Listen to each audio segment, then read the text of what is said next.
thank goodness. And he and I were asked in 2006 if we would look into allegations that Falun Gong practitioners were being killed for their organs, heart, liver, lungs, and so on. We've now spent 10 years traveling around to about 50 countries talking about this.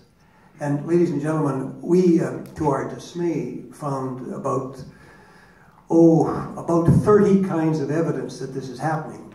Basically, if one of you wants a new liver, for example, and you can go on the internet and you can pay, the price varies, but it's a lot of money, $100,000 plus. You then basically fly to Shanghai and you go to the #1 people's hospital in Shanghai today. You can do this. And they take your blood types, your tissue types, they go on their computer, and they find a prisoner of conscience out in one of their many labor camps around the country, which I'm sure you didn't see when you were there. And the victim who meets the match is basically given some potassium, and they're made unconscious, we hope. Their liver is taken out, of course they're dead. The liver is flown to Shanghai in a People's Liberation Army plane. You get the new liver and you fly back to Ottawa with the new liver, and that person is dead. In fact, we're going to Harvard University in a week or so to talk about this, but we are so dismayed that any regime, and by the way, there's only one government in the world that does this, to the best of our knowledge, and that's the government of China. I'm sure you were enormously impressed by Clive Ansley, because Clive Ansley, the lawyer you quoted, practiced law in Shanghai for 13 years until he couldn't take it anymore, and he's now back in Canada. One other story that maybe relates to your point, I met a mother in California whose son is was a registered teacher in California, who went to teach near Guangzhou in China, and he was teaching 7 days a week. I think it was an illegal school, but in any event, his mother told him, his name's Nathan, stop doing this and come home. He told the director of the school that he was going to stop, and she told him, get out of here, go to Guangzhou and catch the plane back to California.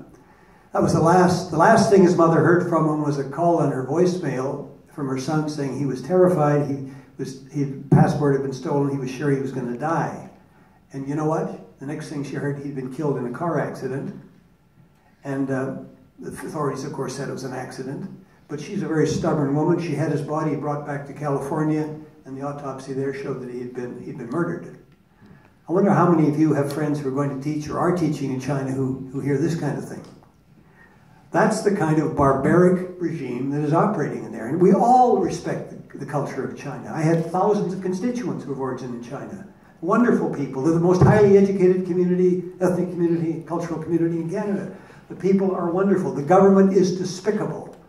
And as long as we get something like the Confucius Institute going around, as you did it so brilliantly, hoodwinking naive people like Mr. Bolton, naive or something else, and we're going to have these things. Now, why is there a Confucius Institute at Carleton? How come the University of Pennsylvania kicked them out, the UBC? Why doesn't Carleton have the backbone to kick them out too? And if there's anyone here from Carleton, I hope you'll go back and consider this, because it's an absolute outrage that Carleton University should have a Confucius Institute. What's even worse to me, I'm from Edmonton, the public school board in Edmonton has a Confucius Institute in Edmonton.